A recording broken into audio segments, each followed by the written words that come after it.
Lots and lots of kills, 38 so far. Oh, Marauders aren't even in the right position right now. More and more SCVs dying that don't need to.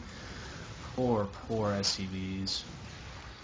And the tanks tried to move forward there. Strykerz picked the right moment, but I just don't think he's got the DPS for this as the Hellions come in from behind. Now he's down by 40 supply. If only he'd ran away just a moment sooner, he wouldn't have lost all those things. Planetary Fortress at the top, that's a little weird. And another command center being put down at the bottom. Lots more command centers on the way. Korlith definitely has everything that he needs to reinforce this. Lots of point defense drones down as well, so those Vikings aren't going to get in there and pick anything off too easily.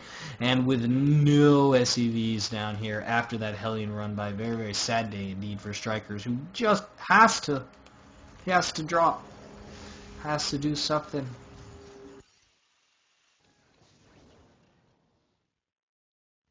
Yeah, it's a best of 9, so it's the first team to 5. So this is not the last game, as it's 3-1 right now. So we got some people on EXO figuring out who would go next if Strykerz can't pull out that miracle. And without nukes, without anything really special happening, not sure what he's going to do. Korlith still showing that patience. Really the only way that he could lose right now, because if he loses his entire mech army,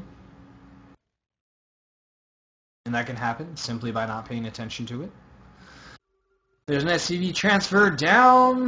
Their upgrades are still on the way. 2-1, almost completed. 3-2 for Strykerz, who is getting closer and closer. Oh. And even more Hellion kills. My God, the barbecue. Bad Fat Panda would be so proud. Meanwhile, there's more Hellions. I guess you guys didn't expect that out of Korlith.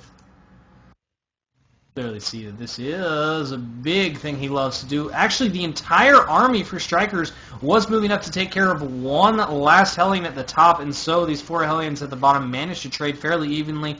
I don't know why. The rest of the army was moving forward. Nicely done by Korlith. He takes advantage of the fact that the Hellions are fairly disposable. Oh. To move his position forward. And now he's just about used up the third. He's in fact going to lay down a forward missile turret. I don't know why. Kind of blocking off his own path if he does that. Yep, and that third base under attack. Strykerz trying to find that angle, trying to figure out what the best way is to attack. He's got a mostly Marauder Bioforce, and that is indeed what he needs, but there's so many tanks. There's 15 tanks against the 34 Marauders, and there's even missile turrets going up all along the way. There's several Ravens, too many Vikings for air superiority to go even to Strykerz. And right now we're looking at 5 base against 3. And I don't see how Strykerz has a way out of this. Goodbye to no regret. Thanks for being around, man. So something that Strykerz could have done earlier when I was mentioning is he was controlling that center area of the map, but he wasn't dropping north, he wasn't dropping south, he wasn't continuing to scout.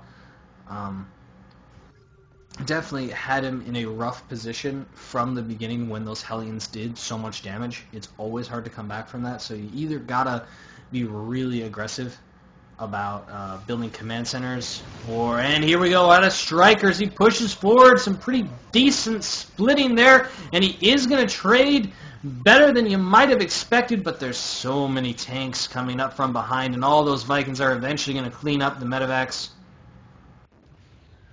And GG, well played, comes from Strykerz, who realized that he was in a position where he just didn't have a way out. Korlith showing up some really good Terran play so far. Gotta say, I'm pretty impressed with his patience. His Hellion control just seems to get better and better.